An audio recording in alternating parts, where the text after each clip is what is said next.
We're going to play some of the Master Puppets now that we just started doing a little bit ago. And it's about the heaviest number known to mankind. It's a big old fat motherfucker called The Thing That Should Not Be. What's up guys, my name is Brian, and welcome to my channel. Here we deep dive into songs, the histories behind them, and the bands that created them. I love dissecting Metallica's music, from their iconic guitar tones to my personal takes on their songs. From this sprang the idea to cover all of the songs from their first 5 albums. Thank you for joining me on this journey. Today is the absolutely crushing track, The Thing That Should Not Be.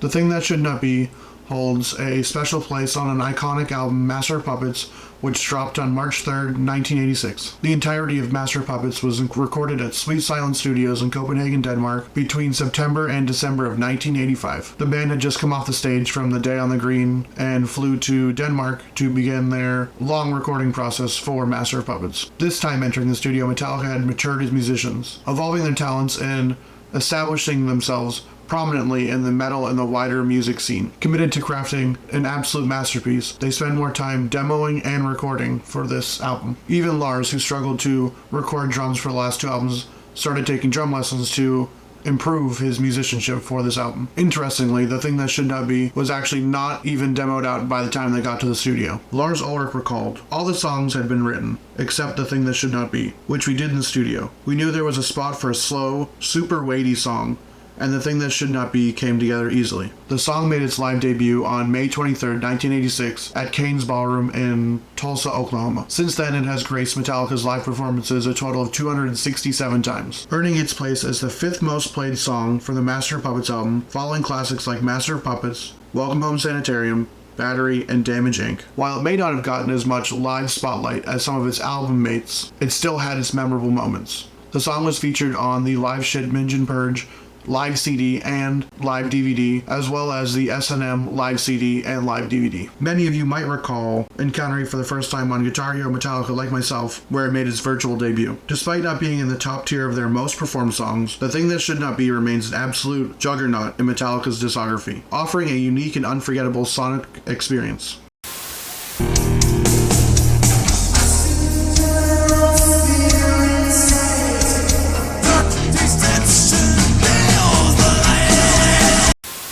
The Thing That Should Not Be clocks in at 6 minutes and 36 seconds. What sets it apart is that it's tuned to D standard, which is actually the first Metallica song that was tuned in D standard, not in drop D like a lot of people might think. I see a lot of tabs that are in drop D. It's actually D standard. Songwriting credits go to Metallica's core trio of Lars Ulrich, James Hetfield, and Kirk Hammett. But what's really intriguing is the inspiration for the song.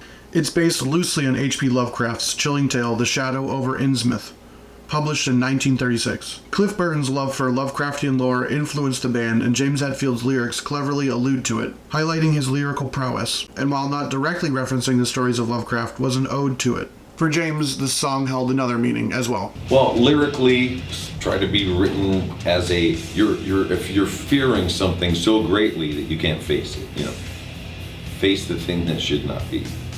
So for Hetfield, the song was not only the continuation of Cliff's love for H.P. Lovecraft, but also about a human's apprehension to confront their fears. So once again, I'm going to use Songster to learn the song, because I think it's a really great tool for learning songs. This track keeps it really straightforward with 4 main riffs, but it's the arrangement of those riffs that makes the song stand out. The song structure really maintains a strong sense of momentum, combining heaviness with a lower tempo. Fleming Rasmussen, who produced the album, praised the track for its slow, grinding style. As for gear, James Hetfield used a Mesa Boogie Mark II C+, slaved into a modded JCM 800 100-watt amp. This helped create that unmistakable Master of Puppets tone. As for the guitar he might have used, I did some research, and I believe it's a Jackson King V with Seymour Duncan pickups, and then this is what my tone sounds like. I think I got it pretty close. I'm using my Harley Benton EX84 with the EMG 81 in the bridge and the EMG 60 in the neck, like normal. I have 2 different tones for this one because he did use a Mesa Boogie. There was no Mark II C Plus clone on the HX Stomp. I'm using the Mesa Boogie Mark IV clone, boosted with a Tube Screamer clone, and a Master of Puppets IR that I can link in the description. And then here's my clean tone. I'm just using that classic James Hetfield clean tone. I'm using a Roland Jazz Chorus 120 IR, and then I'll put the amp on the screen because I don't remember exactly which one I'm using. So let's get into the song. This is the main riff of the song and the main theme of the song.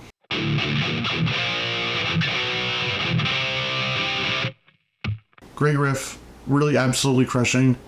And then they have a slight variation of that riff that makes it a little bit harder to learn, but it's still a beginner song and very easy to learn.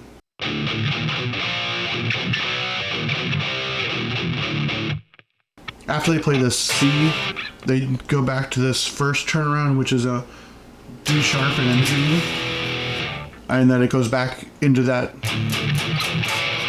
which makes it a little bit tricky to learn, but not too tricky. My personal favorite riff of the whole song is this one.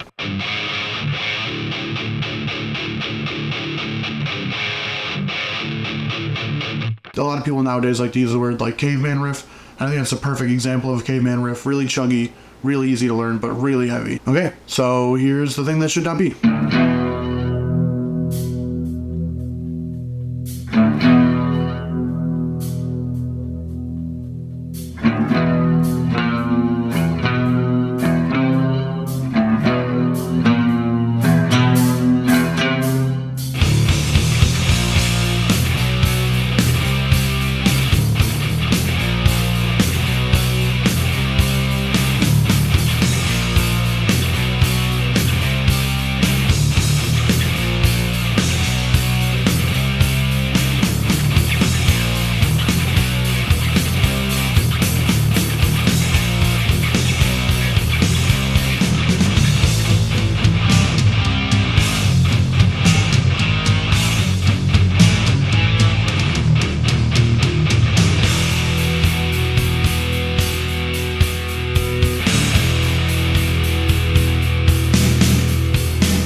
So we just took a look at The Thing That Should Not Be by Metallica. We explored its origins from being released on the legendary Master of Puppets in 1986, to the recording process at Sweet Silence Studios in Copenhagen, Denmark.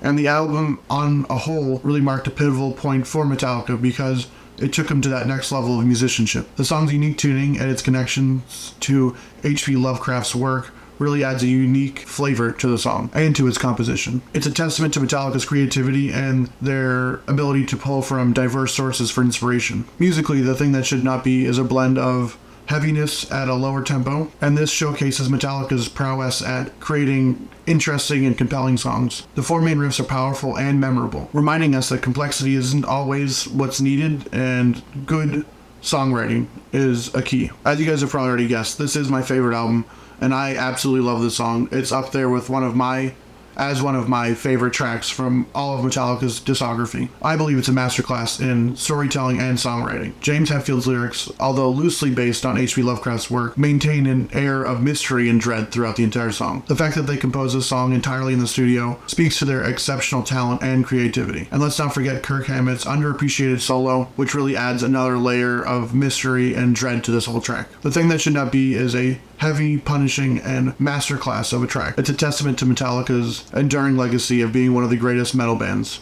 Thank you for joining me on this journey through this iconic track. If you like what you saw, please subscribe, drop a comment, like the video, let me know what trivia I missed in the comments. You can share your live performance, share your feelings on the song, and please leave me more recommendations on songs or bands or albums that I should check out, and maybe I can look at their histories and make more videos on them. I have a whole bunch lined up already, and like I said, I want to do every Metallica song from their first 5 albums. I'm not going to do it in order, as you can probably already tell, but I want to get to all of them at some point. Peace. Oh, buddy. You're a cute cat, dude. Who's your good boy?